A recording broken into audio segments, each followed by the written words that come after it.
Good morning. And it's a special edition of the Alan Osborne Show. It's Saturday, April 2nd. And if you'll look behind me, I've been seeing a lot of things online. Welcome to the Sandestin special edition. It's special because Sandestin is special. Why is it special? It was one of the first large successful developments that failed in South Walton. And it affects 2,000 acres of land and runoff area. And it's directly on the bay and directly on the beach. And it's developed on something what's called a DRI. They don't make new ones anymore, but this one's grandfather, a development of regional impact, meaning this development was so impactful because of where it was and what it was, that it affected the whole region. It's not a Walton County development order, it's a state development order. And it's a development of regional impact, meaning this thing impacts the whole region. It impacts US 98, it impacts the bay, it impacts the beach. And the currents in the bay and the flow of the bay means that it impacts other counties and the beach also. And that highway, which is the artery of the Gulf Coast here, US 98. It's the main tourist and hub and economy that drives this area. So this development of regional impact was issued back in the early 70s. And let's be real, folks, there wasn't shit here in the early 70s. There's a beat up old Winn-Dixie where the outlet mall was, I believe, and some other stuff. And 98 was a 2-lane road. And in fact, the county commissioner grew up there right here behind me near the marina that's known as Horseshoe Bayou. And this area was basically untouched for hundreds of years. And the peninsula out there on the end was actually where the Indians used to catch on the flats and dry fish and shells. And there's Indian mounds and Indian burial areas that are protected in the Sandestin DRI. They're labeled on maps. In fact, the Sandestin DRI was considered a regional impact because the waters were so pristine in the Choctawhatchee Bay. If you read in the application for the Sandestin Development Order, it said it was suitable for shellfish harvest. That means it's as clean as can be. But I'm going to skip to that because people don't want to hear the whole history, but everybody wants to know how the high rise got approved when we got a 50-foot height limit in Walton County Land Development Code because we want to preserve this area. But this predates that. And they've now approved a 20-something story building, whatever the final amount is, but they've set a precedence like you never believe. But here's what you need to know.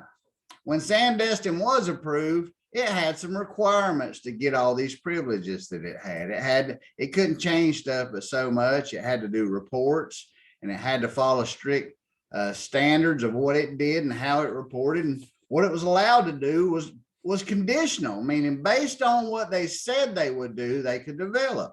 But if they didn't do it, they had to stop. And so by the mid 80s, from the 70s to the 80s, Sandestin changed ownership, and there's some local names in there, but they don't matter back then. But they were locally connected. And by 1983, Sandestin was so out of whack and broke so many rules that the state basically said, we're going to take you to court and shut you down.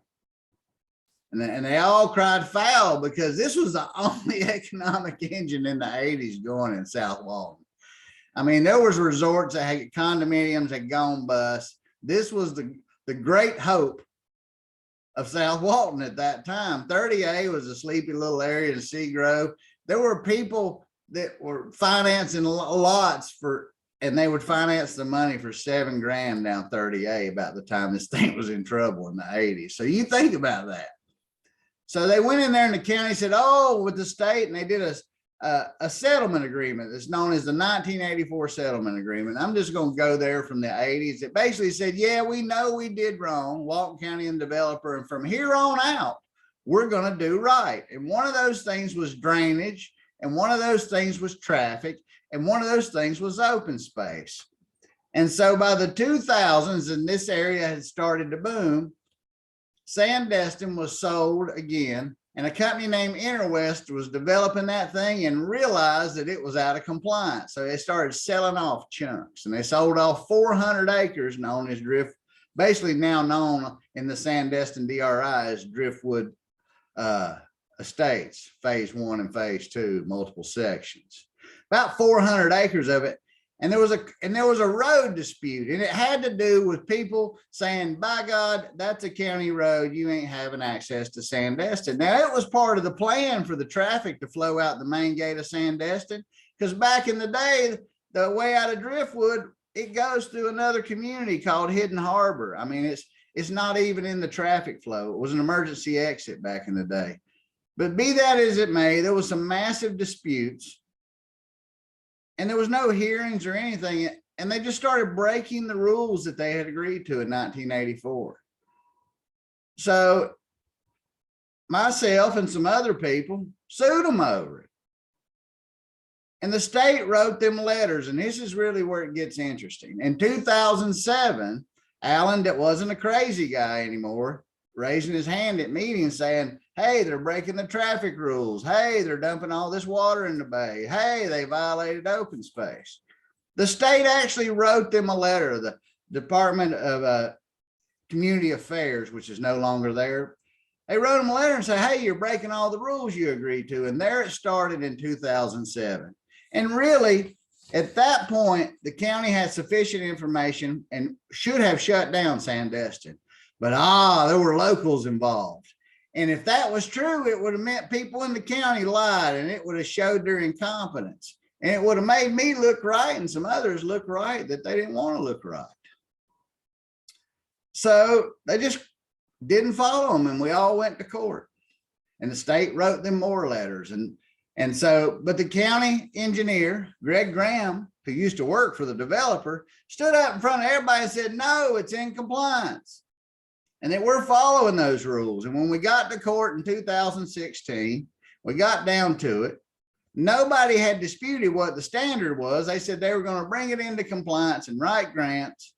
And they paid me and some other unnamed homeowners some money to settle a suit and said, hey, we're not going to do it anymore. But then they ramped it up even worse. So what's going on is, it is true that Sandestin is basically grandfathered from the comp plan. There's nothing you can do about that. It's a done deal. I'll agree with Dana Matthews on that point. Sandestin Development DRI is in compliance and its rights are well established. However, they're only well established if there's compliance. And if you'll go look and search online, you'll search Sandestin DRI non-compliance, and you'll see that they had a hearing in 2014. So we know what happens when this development order is in non-compliance, and it is for two reasons right now, and I'll explain them.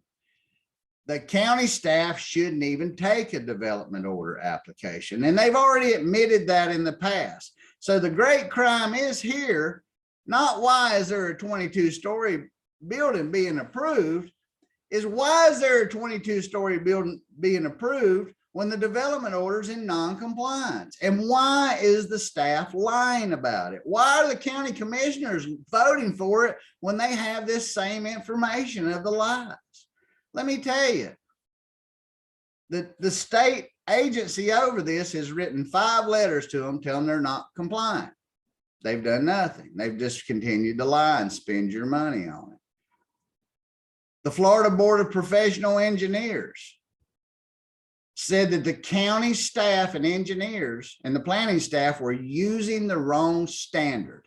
That's an independent board of PhDs of civil engineers that wrote a report, and the county has it and the commissioners have it, say, you guys are using the wrong standard. You know why they are? Because the only game in town for high rises is in Sandestin for new ones, or some DRI that may be grandfather, maybe Topsail has one left. I don't know, but those are based on compliance. And banks rely on these county staff and officials. When they sign development orders, they're telling investors it's safe to lend your money here because nothing bad could happen. But Danny Glidewell was worried about some columns in Miami and the earthquakes and all the other crap that happened down there.